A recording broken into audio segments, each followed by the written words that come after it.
সোনারপুরে বিজেপির জেলা সভাপতির বাড়িতে হামলার অভিযোগ। যাদবপুর সাংগঠনিক জেলার বিজেপির সভাপতি মনোরঞ্জন জোদ্দারের বাড়িতে হামলা। কি হয়েছে জানবো, কথা বলবো আমাদের প্রতিনিধি রঞ্জিত হালদারের সঙ্গে। রঞ্জিত, কি অভিযোগ?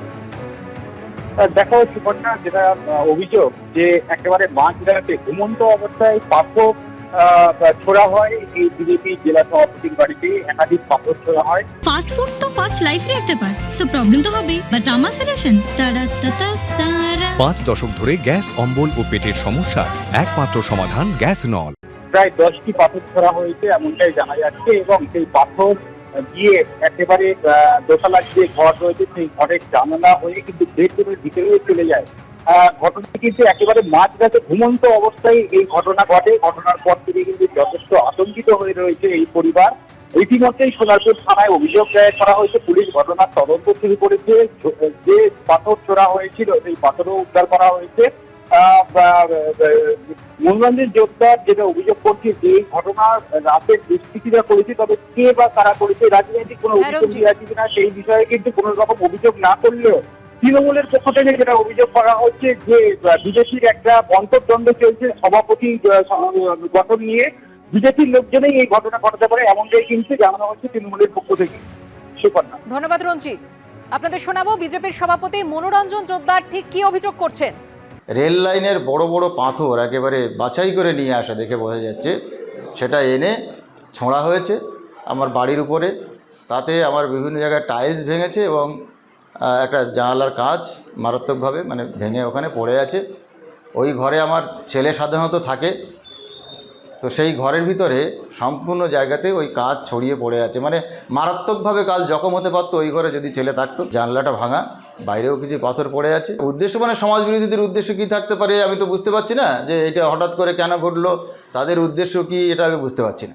এবার দলের একাংশকে নিশানা বাঁকুড়ার তৃণমূল সাংসদের। পঞ্চায়েত থেকে জেলা স্তরের কর্মীদের হুঁশিয়ারি দিলেন সাংসদ অরূপ চক্রবর্তী। কি বলেছেন শোনাবো।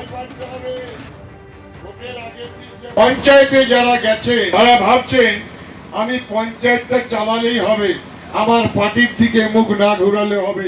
এই জিনিস কিন্তু চলবে না। আপনার স্বামীকে দিয়ে যদি ভাবেন আমি ঠিকাদারিগুলোকে নিয়ে আমি করে নেব, আমরা তাকে বেশি দিন প্রধান হিসাবে রাখতে পারবো না।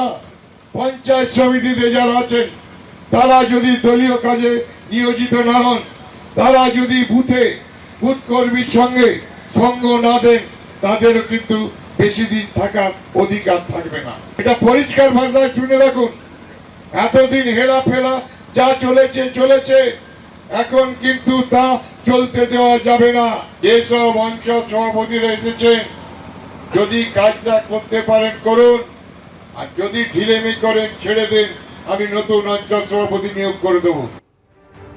আপনারা শুনলেন, এবার দলেরই একাংশকে নিশানা করলেন বাঁকুড়ার তৃণমূল সাংসদ অরূপ চক্রবর্তী। পঞ্চায়েত থেকে জেলা স্তরের কর্মীদের উদ্দেশ্যে কার্যত হুঁশিয়ারি দিলেন তৃণমূল নেতা। তিনি বলেন, পঞ্চায়েতে যারা গেছেন তারা ভাবছেন আমি পঞ্চায়েতটা চালালেই হবে, আমার দলের দিকে মুখ না ঘোরালেও হবে। এই জিনিস কিন্তু চলবে না।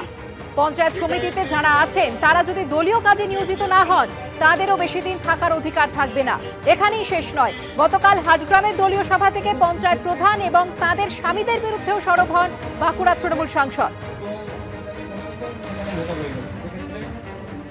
আমরা যাদের ট্রেনিং দেওয়ার জন্য যাচ্ছি, পঞ্চায়েতকে, পঞ্চায়েত সমিতিকে, জেলা পরিষদকে, সবাইকে কাজ করতে হবে। নির্বাচনে জোড়া ফুল চিহ্নে নিয়ে ভোটে জিতবে আর তুমি কাজ করবে না পার্টির, তা হবে না। পার্টির কাজটা করতে হবে। প্রধানদেরকে বলেছি পার্টির কাজে নিয়োজিত হন, বুথে যান, মেম্বার বুথে যান, প্রধান বুথে যান, পঞ্চায়েত সমিতি বুথে যান, জেলা পরিষদ বুথে যান, নিজের বুথে যান, বুথে গিয়ে কর্মীদের উৎসাহিত করুন। মনটা পঞ্চায়েতে দিন, আপত্তি নেই, মানুষের কাজ হোক, কিন্তু অন্যদিকে বেগতিক করলে কিন্তু দল বেশি দিন রাখবে, পরবর্তীকালে টিকিটও পাবেন না কাজ ঠিক মতো না করে। আর দলের সঙ্গে থাকতে হবে। পঞ্চায়েত জিতে গেছি আমি ভোট দেখবো না, আমি পঞ্চায়েত দেখবো না, আমি বুথ দেখবো না, তা হবে না।